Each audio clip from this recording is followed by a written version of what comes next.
subsequently succumbed to his injuries days later. This incident took place in a remote community in a district called Madia, part of the country occupied by some of Guyana's indigenous population. On this edition of the program, we seek to understand how does a country deal with the massive grief and anguish attending on such an incident. Sherian Rajkumar, our guest, is an attorney who says many questions need to be answered, foremost among them being the nature of the management and the discipline regimes at the facility, and the fact that this facility was serving a community of indigenous people. Ms. Rajkumar, thanks for coming on. Thanks for agreeing to have this discussion. I mean, you have, I would say, a plethora and a smorgasbord of questions from the perspectives in which you address, and we want to get to as many of them as possible as the time would allow. But let me start by asking, I wanted to put this question on the agenda earlier o'clock, the question of how I mean, in some cases, this is something that has caught the region, not just Guyana. Correct. Yes, Andy, that is correct. And my initial thoughts about it over the last couple of days, how does a people begin to because grief is necessary to be experienced and to be treated with in an incident such as this. How do people begin? Andy, my perspective with this tragedy of immense proportions is to look at not the incident, but the conditions and the circumstances that would have pre-existed prior to this tragic incident occurring. What I mean is, first of all, let's put it into perspective. These children were mostly female children who they came from indigenous homes. In Guyana, the indigenous lifestyle, it's not the modern lifestyle as we know it. And it's described in the National Library of Medicine, a journal that writes on topics such as these. The indigenous people are described in that journal as being forest-dwelling Amerindian people of Guyana. And they are also described as being the nation's most impoverished, most vulnerable, and least served. So therefore, steps were taken by the Guyanese government to take certain actions to ensure or attempt to ensure that some infrastructure is in place for the protection of these people and their inclusion into modern life. Certainly, being described as forest-dwelling Amerindian people, it tells you that there are a lot of challenges there. And if we look at it from the perspective that there is so much vulnerability and disconnect involved in such a population of people, you would understand that there is a disconnect between the modern world and the indigenous group. Bringing it back to the question of children, my perspective is how did the incident occur and how did it reach there? And several questions need to be asked. For example, why would the state find it necessary to remove those children from their indigenous homes and put them in a boarding school without contact with their parents, with their communities, with the support systems that they would have known? Is it right? What about the adjustment? What about the changes? That is one aspect. Going further, are these children able to make that, what I would say, that jump into a new life that they are certainly alien to? What are the support systems? Can they really fit in? Is enough being done for them? Are they able to handle the stresses psychologically, socially, and otherwise being away and disconnected from their family members? And these are some of the issues that need to be looked at. Now, I have seen on the news and social media that it is reported that the perpetrator of the violent act that caused the deaths of 20 people, 20 children so far, that person, that female person, is merely 15 years old, and it is suggested, based on news reports and social media, that the female individual is a victim of child abuse. She comes from that home and that type of background. And the reason advanced for her behavior by the matrons of the school is that her phone was taken away because of an improper communication that she was having. But is the staff there at that school, that boarding school, equipped to deal with children? Is the staff sensitive enough to understand that these children are in transition, and was enough done to understand the needs and the vulnerabilities of those children? So those are questions that you would ask. Those are questions that you would ask. And we can't take it for granted that may have been the case, that the people who were and probably still are running the facility are qualified so to do? Correct, because picture this. This is actually a boarding school that is disconnected from the Amerindian homes. It may be somewhere in the forested area, because why would you remove children from their natural habitat, put them in a boarding school among strangers in a prison type environment? Because according to the news reports, the school was locked up and all of that. Hence the reason for the mass deaths occurring when there was this fire. And I would take it into a legal perspective. I would want to mention the Protection of Children's Act, Chapter 4606, that is the Guyanese Children's Protection Act. No, I was just about to ask whether that related to Guyana or to Trinidad and Tobago. Were you reading from the Guyanese Protection of Children's Act? Go ahead. And was it not a sort of a dormitory for, well, want of a better term, for problem girls? Well, based on the media reports, because I have tried to do some research into it, and there are a lot of vague areas that we don't know. What is being said is that it's a government-affiliated and run institution that is under the jurisdiction of the Minister of Education of Guyana. And therefore, this facility, it would also come under some sort of overview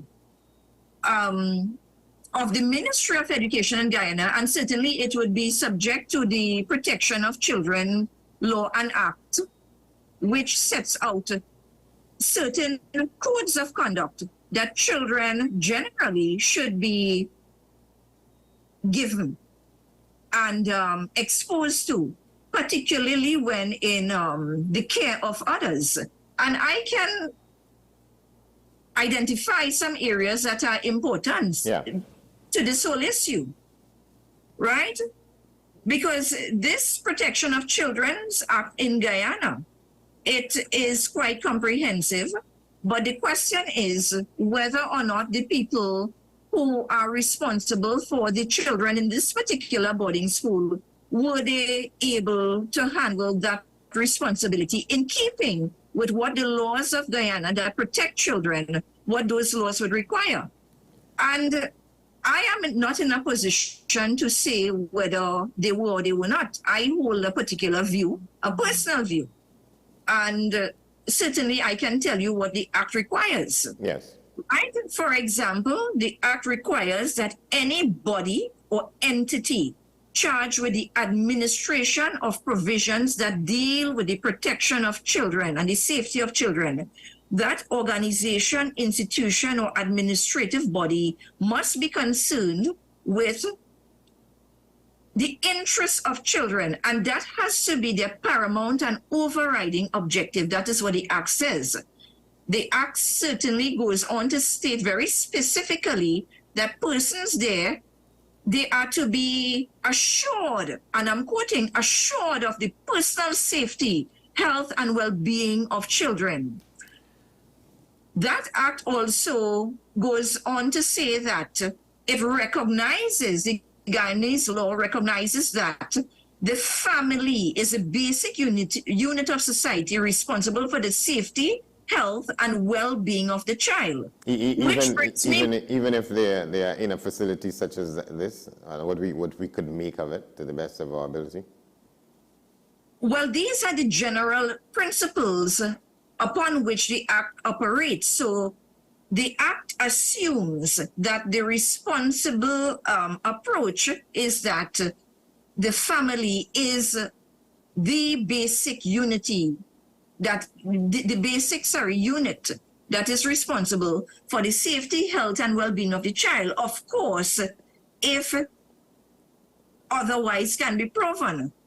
But this boarding school for Amerindian girls, and that's where we have to look at a bit more. They are girls, and you know, it's rampant throughout the world where children that are away from their parents, away from parental support, away from relatives, where their best interests are sought, whether that is emotional support, psychological support, or general support that any such child would acquire from being in a family unit. Because it is understood that the best people to love you are your own flesh and blood. When being put in an institution, there are different rules that apply.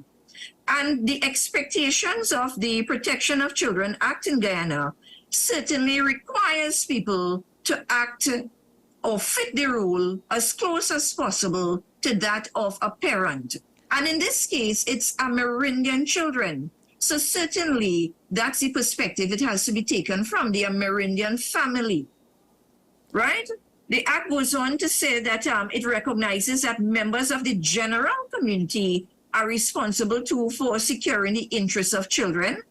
The Act requires persons in institutions and otherwise to actually prevent activities that are against the safety and against the well-being of children.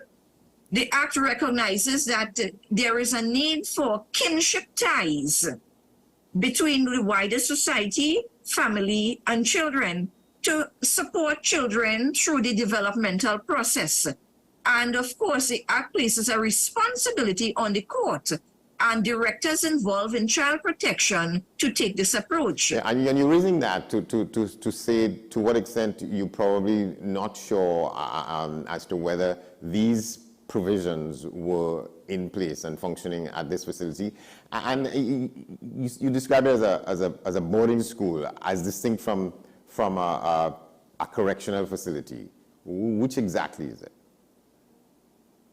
I have tried to clarify that, but I cannot be sure on that point whether it was correctional or boarding or both. What I have seen reported in the news is that it's a boarding school that is government assisted and supported. And it's for the benefit of the Amerindian community. Those are the established facts that are reported in the news. Other than that, not much is said about the issues. And it has been raised at the level of the Guyanese parliament, where the opposition has asked similar questions, and they have asked for a proper report and investigation to be made into what has happened, and maybe some of those questions that we too are asking here can be answered if that information is out. Yeah. I would like to know whether it was correctional, in addition to it being a boarding school. A boarding school where people had the prerogative to be or not. People would have had the prerogative to decide to send their children there, as opposed to the state saying, well, this youngster needs some kind of corrections and reforms, and we have to put them in this facility, as may be the case. But the point also you were making when we talked before you came on, when I first approached you, you seem to suggest that there are questions also which have to be answered about the nature of care and protection of children from the indigenous community as opposed to those in the wider society. Correct. And I would have shared with you a video in your WhatsApp. And again, I'm taking it because it's one of the Guyanese activists that spoke on the topic. He brought the issue to fore. And there is actually a videotape on that WhatsApp video I shared with you.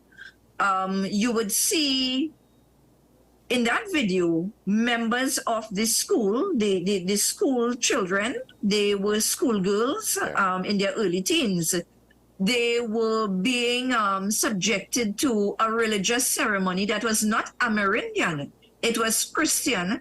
And in that video, if you look at it, Andy, you would see that a non-Amerindian pastor, member of society of the Christian sect, is shouting at these girls and casting demons out of them in what appears to be the school setting. And this is an issue that was taken up by the Guyanese activists who shared the video, who got that video from the pastor's Facebook publication. And it should be of concern to anybody in Guyana, anybody who is concerned with child protection, and to all of us in the CARICOM region as to how children are treated. Because certainly, if you look at that video, and perhaps if you share it with the audience, they would see what I saw, which is, I would say, a hostile environment for girls, a hostile environment for troubled girls, a very inappropriate environment where the beliefs of another culture, another religion, of others are being, what I would say, forced upon these girls. And the video that was published does not take into account that these children are minors. Whoever published that video on Facebook, they have no respect for the fact that children are protected and should not be displayed on social media inappropriately, where they are being shouted at, being forced on the ground, demons being cast out of them, according to what is in the video, the words that are said in the video, being made to lie on the ground, being made to vomit in buckets. I mean, those religious practices are, I mean, I have seen some of that happening here in Trinidad, but it does not mean that because these young female children are in a boarding school or a dormitory or institution, whatever it may be, I do not think that it is proper and feasible that they should be subjected to that type of treatment. So I'm not sure if you would call it, I'm not sure if we should call it a good thing, but what you're saying is that this incident now will lead to sort of a review of the customs and practices that take place at this place, you think? You think that is a must? Correct. And it is eye-opening because certainly it would show, any investigation would show what was allowed and what was tolerated and what was inflicted upon the children.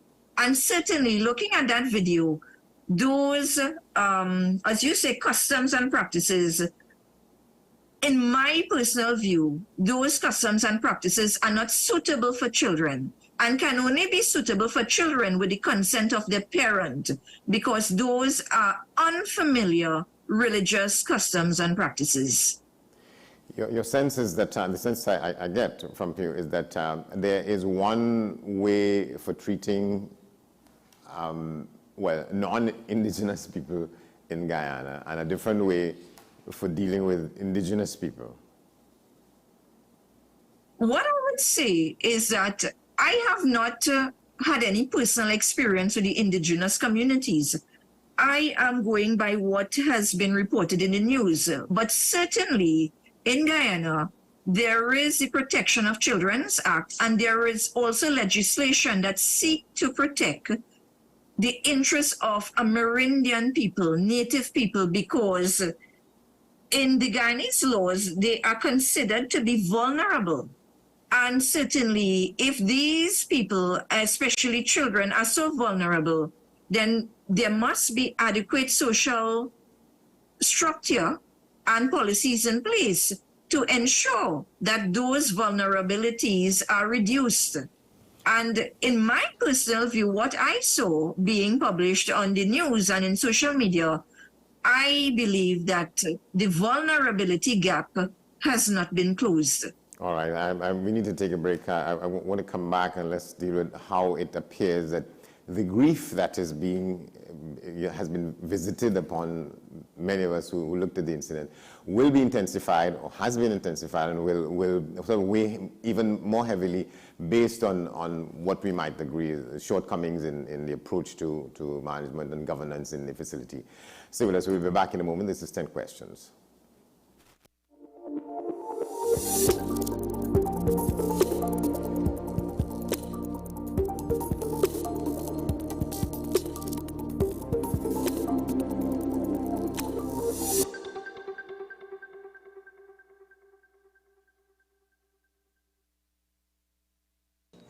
What's the best way to grab the attention of viewers? Please exercise more patience. You have to be kidding me. Doing what we do best. I'll say at the very least it's a conspiracy of laziness against the people. Join me, Keaton Shaw. And me, Sean Michael Small, for Talking Point. Weekdays from 8 a.m. to 9:30 a.m. We go in depth on the trending issues and engage the most controversial newsmakers as we get them to account to the people for their actions. You can't go to the government with nothing. You can't go to cabinet with an empty hand, with a wish. I'm glad that we're having this a sober, mature discussion. In the present situation, I expect a continuation of the chaos. Join us for the discussion, Mondays to Fridays, only on WASN, the content capital.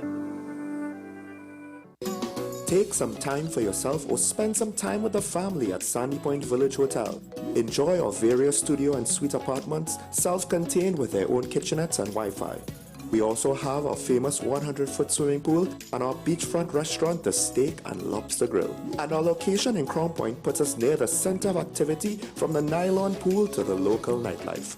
Call us and make your reservations at 639-8533, 389-2378 or email us at sandypointvillagehotel@gmail.com. Every word, every line, every paragraph depicts a real moment in someone's life. A father, a sister, a mother, a brother. We at Newsday are dedicated to you, the people, and through independent, unwavering journalism, strive to always bring your stories to life. Because your stories are more than just words. Newsday, independent and credible.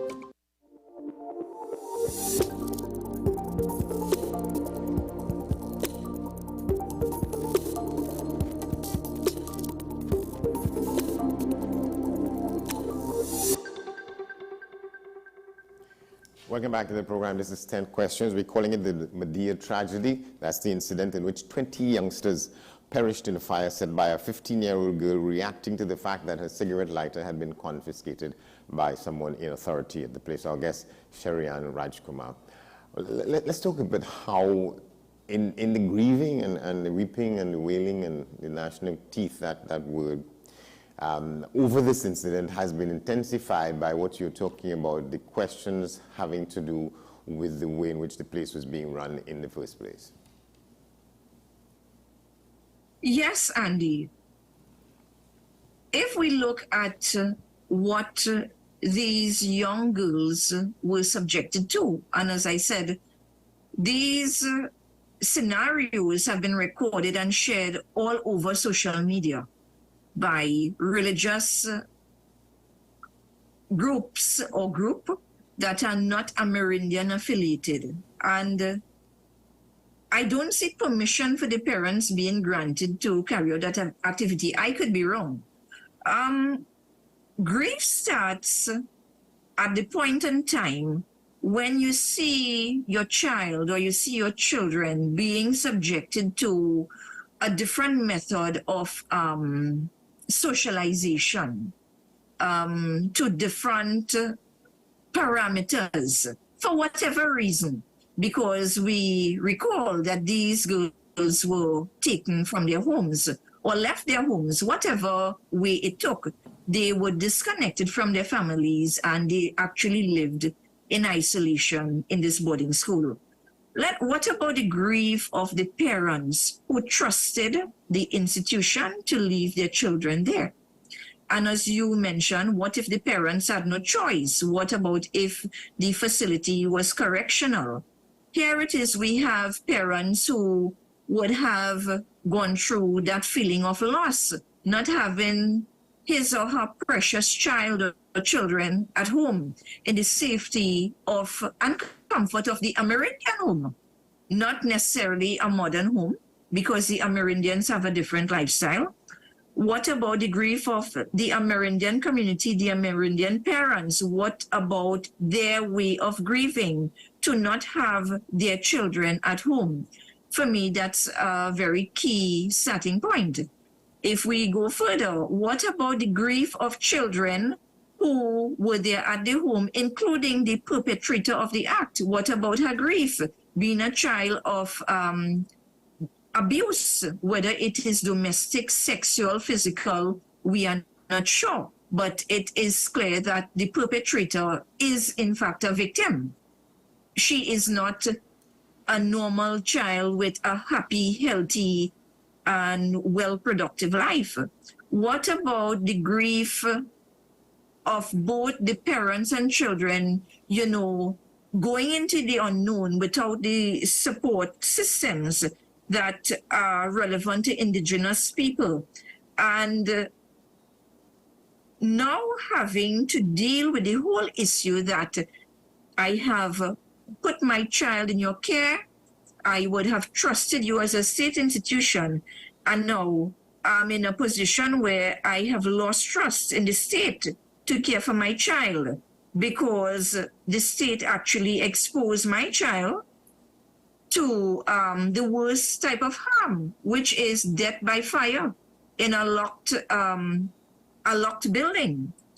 So there is grief that would have been present before this event, and there is now, in my view, continuing grief post the traumatic event and the deaths.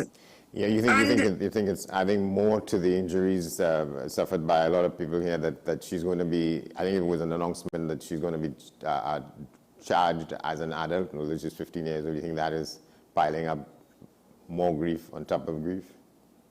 Well, we have loss, and grief is a natural response to any type of loss that people suffer, whether it is a physical loss through death or other loss, emotional loss, with the perpetrator now being charged. And that is something significant, being charged as an adult. I don't know if the Guyanese criminal provisions would allow that. This is what somebody pointed out. I haven't checked it out myself, but I think this is consistent with the Guyanese criminal procedures and regulations, what have you. And even if it is, there has to be awareness that children, and this is a young girl age 15, children are still children according to the United Nations conventions. That is something that may factor in. So we have to look at the Guyanese criminal code and see whether it lines up with the criminal code that pertains to the rest of the world, because even here in Trinidad, when children commit crimes, they are treated as children. They are not treated as having the adult mental capacity. And that is a distinction that has to be made. There is a difference between having the mental capacity of a child and the mental capacity of an adult. So it is something that I cannot speak to fully. These are matters for defense and prosecution teams to look at. And I would say that all factors need to be looked at holistically when it comes to the perpetrator of the act. And I would say that people who have suffered the losses, such as the parents and siblings of persons who would have died, they have to go through that grieving process. Is it that they are going to be adequately compensated by the state?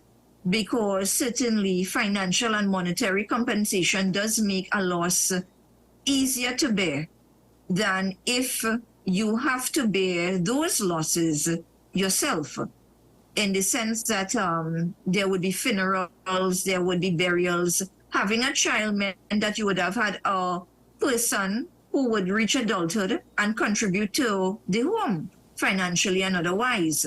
So what we need to look at in terms of grief is that it's not just the loss of a child, but the loss of a future adult that would have contributed to the household and to the betterment of the families from which they would have come from. Right. We have to wrap it up. But let me just, can I just get a yes or no on you on this? You think that this is an incident that is going to invite at least a look-in by the people regarding the United Nations Declaration on the Rights of the Child in this instance? You think that this incident warrants that kind of look-in as it goes forward in terms of the proposed prosecution of the offender here? Andy, I would definitely say and agree that such intervention by the United Nations is warranted. It is warranted not only for the prosecution of the perpetrator, but also the wider issue of how children are treated. And not just children, indigenous children who are taken from their homes and put in a strange environment. So on both counts, the perpetrators count, and also on behalf of the children who died, it is worth it. And we have to be vigilant as a CARICOM society, vigilant about how children are treated. We cannot sweep it under the rug and say, oh, the children are at fault, or simply that the perpetrator is a bad girl. That's not it. Yeah. They are children. They are protected by the Children's Act of Ghana. They are protected by United Nations conventions. And that is the degree of responsibility that is expected from any nation, any country, any body, any organization that is dealing with children. All right. Thank you very much, Sherry and Rajkumar. This has been 10 Questions. I'm Andy Johnson. Thanks for watching. We'll see you next time.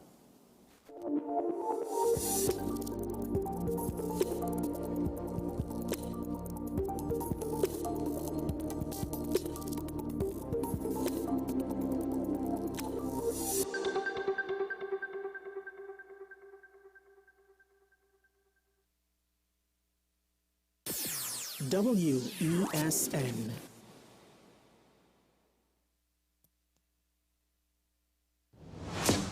Is it politics? What is it? Is it that nobody cares about sports? The kind of support that sport used to get in the past is no longer here. The thing is, taking a knee doesn't mean that that's the only thing you're doing now, Andrew. Right. Taking a knee along with other stuff. Samantha, what are you looking forward to when you return home to Trinidad and Tobago after winning the title? Thank you very much for speaking it into existence. Is it no pressure on Nicholas Ball? It makes me more motivated to work hard and to go out there and rep the white and black. Why are we sending a team to the Winter Olympics? There are a number of Trinbagonians who are in the diaspora and have grown up in winter sport. It's an opportunity that the Trinidad and Tobago Olympic Committee will not close the door on. I also believe in the players that we have. Once you can motivate the players, you can get the best out of them.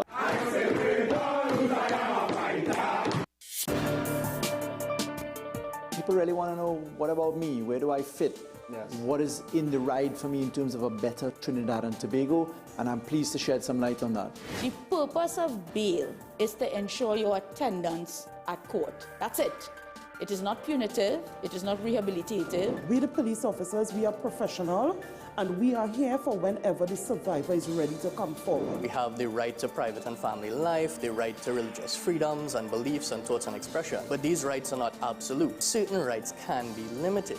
The law is to govern the whole. It's for all of us in public.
Iranian opposition rally in Paris in 2018. The European prisoners released today were also part of last week's prisoner swap with Iran. Now, here in France, a parliamentary committee has been looking into links between the far-right National Rally Party and Russia. Over 6 months, the commission interviewed people while trying to draw a distinction between influence and interference. Here's Marine Le Pen claiming that the report is politically motivated. Ce rapport est à l'image de la rapporteure. This report is a reflection of the rapporteur. It's sectarian, dishonest, and totally politicized. The reality of this report is that there is nothing. This report is exactly the same in terms of its conclusions as the 4 hours of hearings I was able to do under oath. In other words, the people who have accused us have no basis in fact. Aucun début de commencement d'éléments factuels. Marine Le Pen speaking there. Now, last year was the most devastating year on record for wildfires here in France. It was a wake-up call to authorities to adapt to climate change. Since last year, firefighters have been preparing for a high-risk summer, but this year's drought is complicating matters. Take a look. Climate change has had an impact across France. The firefighters in Var are facing a new challenge, finding water for their fire engines. Certain places they go to are already dry before summer, and that makes getting the water they need almost impossible. This is a natural water point, fed by rising rainwater, that we have not had in recent weeks. If we pump from this water point, we'll end up pumping earth and mud, and maybe tree branches at the same time, and so we'll damage the fire engines, and we just won't be able to use it. To make up for water that's lacking from increasingly rare natural sources, there are reservoirs like this one across the department. There are 30 cubic meters. It does allow us to fill several fire engines in a tight turnaround time. There is also the possibility, and this is what the state has done, of beefing up air firefighting resources. They have the advantage of being fast, they carry large volumes of water, and can be filled up with water more easily and more quickly than a firefighting squad can. That's it from me. Thank you very much for watching.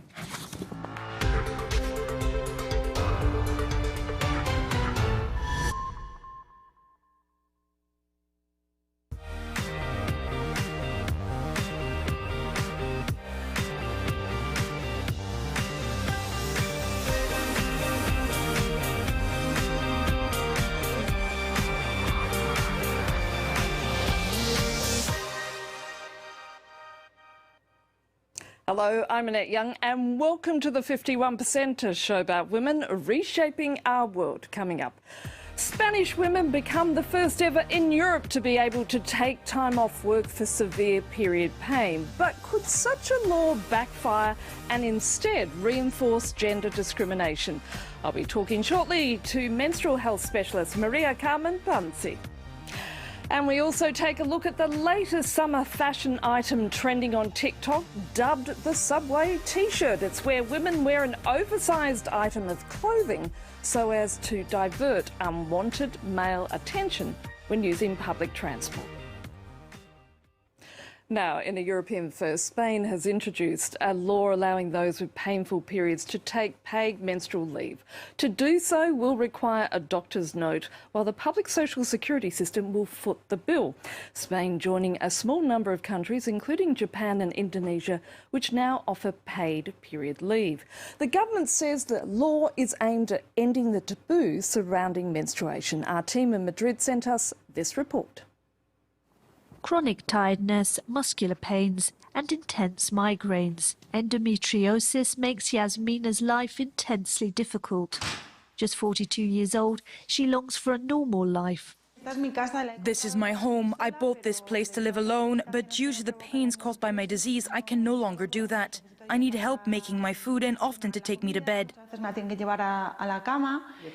It would be impossible for Yasmina to live without her mother's help. Diagnosed 2 years ago, she now has to take about 20 medicines and food supplements every day. Last year I was off work sick for 10 months. Luckily I work in a state school. Otherwise, I would have most certainly lost my job. Spain now gives women menstrual leave, 100% funded by the state, once their doctor approves it. Girona City Hall in the northeast was one of the pioneers in tackling what was a workplace taboo. For the last 18 months, its 600 women workers have had the right to time off for painful periods. I've come to find out how we're doing on menstrual leave, Esther. Since we introduced the measure, 7 women in total. The women can take off up to 8 hours a month as long as they make up the time. They don't have to provide any sick note. We trust our workers. This leave is a success for those who really need it. There aren't many women who do, but that's not the important thing. It's their right. Union representatives requested the leave. This spokesman thinks the national law goes further still, making Spain a pioneer in Europe. The national law is a huge step forward because it's got the whole society talking about this and because it recognizes the condition linked to menstruation. In Spain, about 15% of women suffer from endometriosis. And joining me now is Maria Carmen Ponzi, a menstrual health researcher and PhD student at Erasmus University in Rotterdam. Maria Carmen, thank you so much for your time. With Spain now offering paid menstrual leave to women, are other European countries likely to follow? Thank you so much for having me, Annette. Well, that's definitely the question right now. I think it's going to be a great playing field to see what's going to happen, what the reactions will be in companies and for women alike. There's definitely an interest to support women and people who have painful periods at work, and I think that's fantastic. And as you were saying before, the goal is to end the taboo. And the question should be, is this the best way to end the menstruation taboo in the workplace? And I think that we'll see definitely development in European countries, and I hope to see that, and I hope that experts will be also joining the conversations with policymakers. And I want to follow up that point. Does such a move help women or hinder women at work? Could it, in fact, reinforce gender discrimination? That's very much possible. We know that gender-based policies sometimes really shift the burden to women specifically, in this case, for example, with maternal leave. And we don't want to push the idea that menstruation is a disability, because actually there's a huge part of women and people who menstruate who do not have the debilitating pain. But it is very important that the needs of those that do have debilitating pain and are therefore highly affected at work, that their needs are heard. So I think the problem is, why are we detangling menstruation and menstrual pain from sick leave?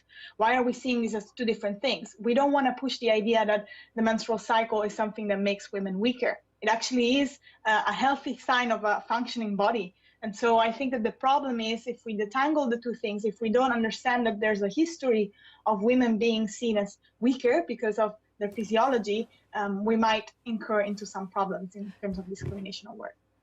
Yet surely the time has come, with what you're saying, for companies and policymakers to publicly address women's health issues, including menstruation and menopause in the workplace, especially given that the ever-increasing number of women now entering the workforce. Yeah, 100%. And I think, the real question here is, how can we really support menstrual and even menopausal needs at work? Is the kind of time schedule that we offer and that we impose on all employees, not only women, does it work for health? Is it really supportive, or does it bring more stress? Does it bring anxiety, for example, that we know negatively impact menstruation and potentially even menstrual pain? So I would like the conversation to be a bit more about, well, our workplace is supportive for everyone's health, because even men and people that don't have periods might suffer, for example, from chronic health issues that are definitely not covered from menstrual leave in this sense. And there's also women that suffer premenstrually, so pre-menstruation at the tail end of the cycle, that wouldn't be able to be supported by a menstrual leave that only covers painful periods during menstruation. So with what you're saying, Maria Carmen, it's really a case of having a broader discussion about leave in general and not trying to put menstrual leave into a certain category as such. Exactly. Menstruation is not the problem. Menstrual pain is revelatory of underlying issues that can actually also be addressed, working with professionals and also lowering, by the way, stress, for example. So I really don't think that the solution is to allow women to stay home and kind of be isolated from the workplace when they're in pain, because we also know that connection and social community is actually really important for women and people to really feel supported. So the idea is, how can we transform workplaces? How can we ask those difficult questions to really support everyone who's going through a health journey, rather than making it a menstruation problem? It's not a menstruation problem. Maria Carmen Ponzi, we're going to have to leave it there. Thank you so much for your time. Thank you so much, Anna.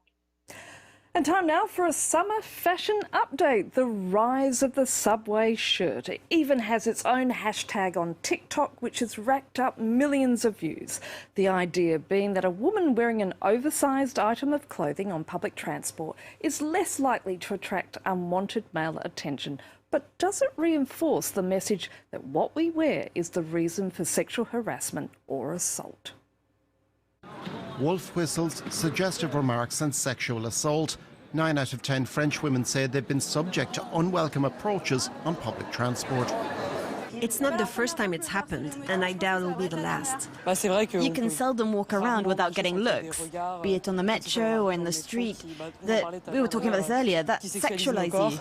Some are trying to ward off harassment using a measure that originated on social media in the US. New York City rule: if you're wearing a cute outfit and taking the train, don't forget your subway shirt. A slightly more effective way of avoiding creepy stares. The subway shirt covers up light clothing, something that has already been adopted by these Parisians, however reluctantly. Here it is. I have a bit more cover. I feel more at ease because I want to leave the house dressed as I want, in clothes that I like. I'm not very comfortable with wearing a dress on the metro, so I put on a tracksuit until I get home. But most of the women we spoke to say there's no way they should resign themselves to covering up. The problem lies not with the clothing, but with the harassers. We are free to appear in public however we like, and having to adapt for fear of retaliation just isn't right. It saddens me. My generation were urged to be feminists, to be free in our own bodies, to walk around as we wish. So is this camouflage shirt a failure or a step backwards? Not necessarily, say some sociologists. This is more like resistance, because the woman films herself before taking the metro to denounce harassment. It's not an individual strategy in the way women, when they're afraid, take a different route home is. Here, they're doing something collective, and they're calling out harassment on social media. Since April, sexual harassment is a crime under French law, punishable by a fine of €3,600 and a prison sentence.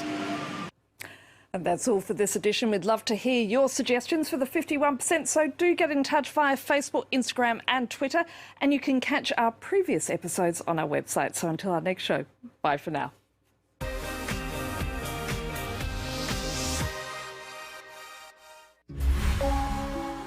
Follow our international journalists on France 24. Douglas Herbert, Angela Diffley, Robert Parsons, Philip Turle and Armand Georgian.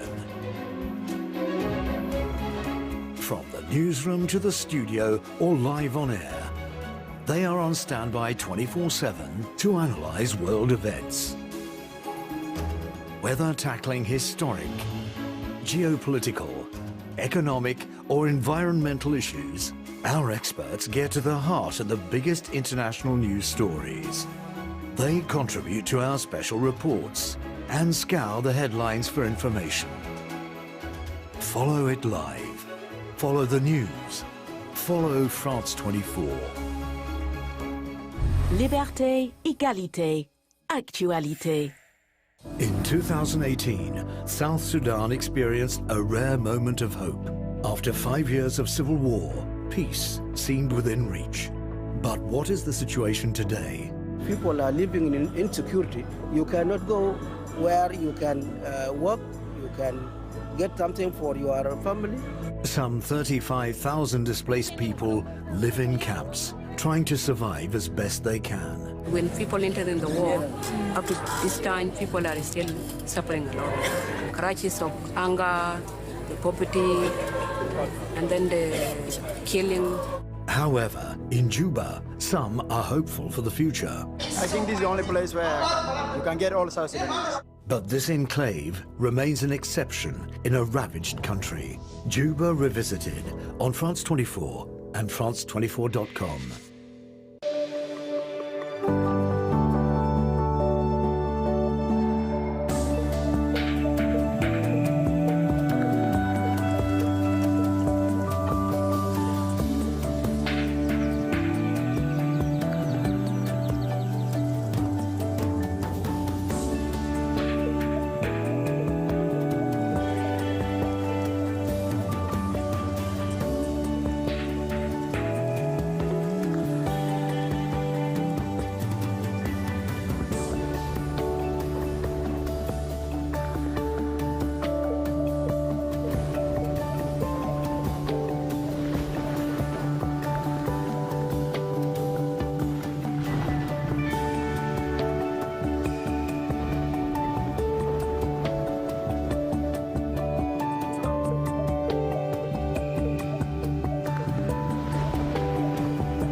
Political crisis, 5 elections in 2 years, mysterious explosions in weapons warehouses, and even poisonings.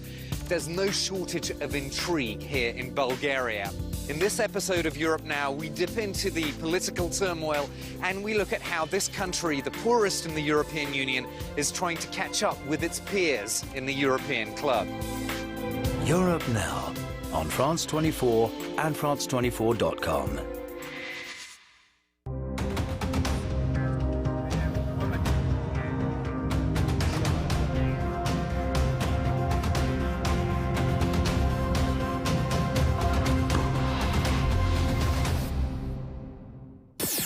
WESN